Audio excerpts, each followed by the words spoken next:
मध्य प्रदेश में बदल गई चुनावी समीकरण। अभी अभी आया एक मध्य प्रदेश से चौंकाने वाला सर्वे, जिसमें जनता ने कर दिया एक बड़ा खुलासा और बता दिया कि उनका अगला मुख्यमंत्री कौन होगा। नमस्कार, आप देख रहे हैं पॉलिटिकल न्यू विचार।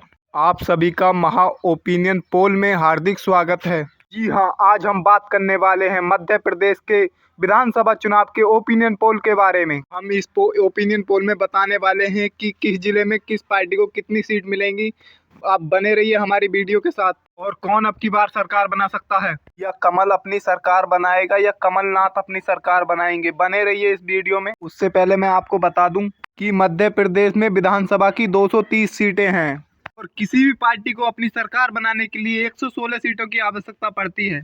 जिस पार्टी के पास 116 या उससे अधिक सीट होंगी वही पार्टी सरकार बनाती है। आप अब की बार मध्य प्रदेश में किसकी सरकार देखना चाहते हैं, कमेंट बॉक्स में अवश्य लिखें, क्योंकि लोकतंत्र को मजबूत बनाने के लिए जनता की राय महत्वपूर्ण होती है, इसलिए अपनी राय अवश्य दें। तो चलिए दोस्तों, वीडियो को शुरू करते हैं और सबसे पहले बात कर लेते हैं हम ग्वालियर की। ग्वालियर के अंदर लोकसभा की 6 सीट हैं, जिसमें से बीजेपी के खाते में 3 व कांग्रेस के खाते में 3 सीट जाने का अनुमान लगाया जा रहा है और अन्य दलों को 0 सीट का सामना करना पड़ेगा। तो दोस्तों चलते हैं अब अगले जिले की ओर, श्योरपुर की। श्योरपुर के अंदर लोकसभा की 2 सीट हैं, जिसमें से बीजेपी के खाते में 0 व कांग्रेस को 2 की 2 सीट मिलने का अनुमान लगाया जा रहा है। तो यहाँ पर दोस्तों बीजेपी को काफ़ी नुकसान होगा। तो चलिए दोस्तों अब बात कर लेते हैं डिंडोरी की। डिंडोरी के अंदर लोकसभा की 2 सीट हैं, जिसमें से बीजेपी के खाते में 2 की 2 सीट मिलती नजर आ रही हैं। ऐसा लगता है यहाँ पर बीजेपी की बल्ले बल्ले होगी और कांग्रेस की काफ़ी नुकसान का सामना करना पड़ेगा। तो चलिए दोस्तों अब बात कर लेते हैं इंदौर की। इंदौर के अंदर लोकसभा की 9 सीट है, जिसमें से बीजेपी के खाते में 6 व कांग्रेस को 3 सीट मिलने का अनुमान लगाया जा रहा है। तो यहाँ पर भी दोस्तों बीजेपी को काफ़ी फायदा होगा और कांग्रेस को काफ़ी नुकसान। तो चलिए दोस्तों बने रहिए हमारी वीडियो के साथ और अगले जिला की बात करते हैं शहडोल की। शहडोल के अंदर लोकसभा की 3 सीट हैं, जिसमें से बीजेपी के खाते में 1 व कांग्रेस के खाते में 2 सीट जाने का अनुमान लगाया जा रहा है और अन्य दलों को यहाँ पर 0 सीटों का ही सामना करना पड़ेगा।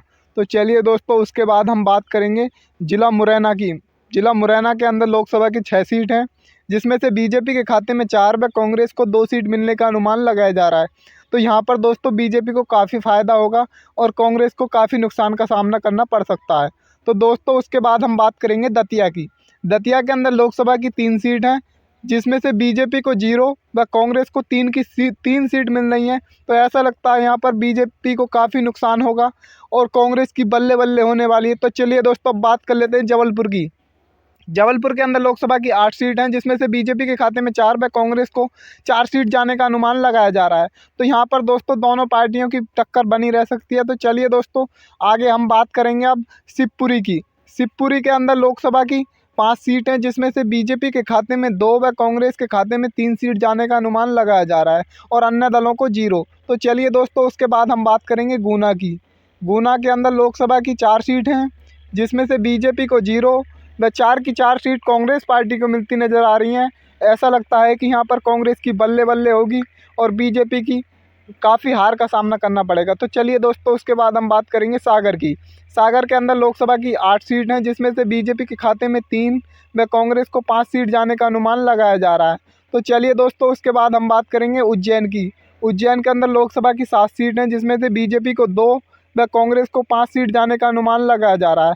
तो चलिए दोस्तों उसके बाद हम बात करेंगे टीकमगढ़ की। टीकमगढ़ के अंदर लोकसभा की 4 सीट हैं, जिसमें से बीजेपी के खाते में 2 व कांग्रेस को 2 सीट जाने का अनुमान लगाया जा रहा है। दोस्तों यहाँ पर दोनों पार्टियों के बीच समान टक्कर देखने को मिलेगी। तो दोस्तों आगे देखते हैं हम छतरपुर की। छतरपुर के अंदर लोकसभा की 6 सीट हैं, जिसमें से बीजेपी को 2 व कांग्रेस को 4 सीट जाने का अनुमान लगाया जा रहा है।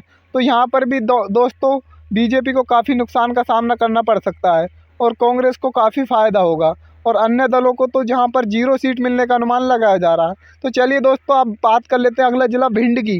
भिंड के अंदर लोकसभा की 5 सीट हैं, जिसमें से बीजेपी के खाते में 2 व कांग्रेस को 3 सीट जाने का अनुमान लगाया जा रहा है। चलिए दोस्तों अगला जिला दमोह की बात कर लेते हैं। दमोह में लोकसभा की 4 सीट हैं, जिसमें से बीजेपी के खाते में 2 व कांग्रेस को 2 सीट जाने का अनुमान लगाया जा रहा है। यहाँ पर दोनों पार्टियों के बीच समान टक्कर देखने को मिल सकती है। तो दोस्तों अन्य दलों को यहाँ पर 0 सीट का सामना करना पड़ेगा। तो चलिए दोस्तों अब बात कर लेते हैं पन्ना की। पन्ना के अंदर लोकसभा की 3 सीट हैं, जिसमें से बीजेपी के खाते में 1 व कांग्रेस को 2 सीट जाने का अनुमान लगाया जा रहा है। तो चलिए दोस्तों अब बात कर लेते हैं भोपाल की। भोपाल के अंदर लोकसभा की 7 सीट हैं, जिसमें से बीजेपी के खाते में 3 व कांग्रेस को 4 सीट जाने का अनुमान लगाया जा रहा है, अन्य दलों को 0। तो चलिए दोस्तों अब बात कर लेते हैं सतना की। सतना के अंदर लोकसभा की 7 सीट हैं, जिसमें से बीजेपी के खाते में 5 व कांग्रेस को 2 सीट जाने का अनुमान लगाया जा रहा है। दोस्तों यहाँ पर बीजेपी को काफ़ी फ़ायदा होगा और कांग्रेस को नुकसान का सामना करना पड़ सकता है। तो दोस्तों अब बात कर लेते हैं रीवा की। रीवा के अंदर लोकसभा की 8 सीट हैं, जिसमें से बीजेपी के खाते में 6 व कांग्रेस को 2 सीट जाने का अनुमान लगाया जा रहा है। तो दोस्तों यहाँ पर भी बीजेपी को काफ़ी फ़ायदा हो सकता है और कांग्रेस को काफ़ी नुकसान का सामना करना पड़ सकता है। तो चलिए दोस्तों अब बात कर लेते हैं सिंगरौली की। सिंगरौली के अंदर लोकसभा की 3 सीट हैं, 3 की 3 सीट कांग्रेस को मिलती नज़र आ रही हैं। ऐसा लगता है यहाँ पर अन्य पार्टी का कोई खाता भी खुलता नज़र नहीं आ रहा है। तो दोस्तों बने रहिए हमारी वीडियो के साथ। यदि आपने हमारे चैनल को सब्सक्राइब नहीं किया तो प्लीज़ सब्सक्राइब कर लें। तो चलिए दोस्तों अगले ज़िले की बात कर लेते हैं अनूपपुर की। अनूपपुर के अंदर लोकसभा की 3 सीट हैं, जिसमें से बीजेपी के खाते में 2 व कांग्रेस को 1 सीट जाने का अनुमान लगाया जा रहा है। तो दोस्तों अगला ज़िला बात कर लेते हैं सिंधी की। सिंधी के अंदर लोकसभा की 4 सीट हैं, जिसमें से बीजेपी को 2 व कांग्रेस को 2 सीट जाने का अनुमान लगाया जा रहा है और अन्य दलों को यहाँ पर 0 सीटों का सामना करना पड़ सकता है। तो चलिए दोस्तों अब बात कर लेते हैं अगला ज़िला उमरिया के बारे में। उमरिया के अंदर लोकसभा की 2 सीट हैं, 2 की 2 सीट कांग्रेस पार्टी को मिलती नज़र आ रही हैं। ऐसा लगता है कि यहाँ पर अन्य पार्टियों का खाता भी नहीं खुल पाएगा और अन्य दलों को यहाँ पर 0 सीट मिल सकती है। तो चलिए दोस्तों अब बात कर लेते हैं हम कटनी की। कटनी के अंदर लोकसभा की 4 सीट हैं, जिसमें से बीजेपी के खाते में 2 व कांग्रेस को 2 सीट जाने का अनुमान लगाया जा रहा है। तो दोस्तों यहाँ पर भी दोनों पार्टियों के बीच समान टक्कर देखने को। दोस्तों अब आगे बात करेंगे हम मंडला ज़िला के बारे में। मंडला ज़िला के अंदर लोकसभा की 3 सीट हैं, जिसमें से बीजेपी के खाते में 2 व कांग्रेस को 1 सीट जाने का अनुमान लगाया जा रहा है और अन्य दलों को यहाँ पर 0 सीटों का सामना करना पड़ेगा। तो चलिए दोस्तों अब आगे बात करेंगे हम बालाघाट की। बालाघाट के अंदर लोकसभा की 6 सीट हैं, जिसमें से बीजेपी के खाते में 2 व कांग्रेस को 4 सीट जाने का अनुमान लगाया जा रहा है। तो चलिए दोस्तों आपको बता देते हैं कि यहाँ पर बीजेपी को काफ़ी नुकसान का सामना करना पड़ेगा।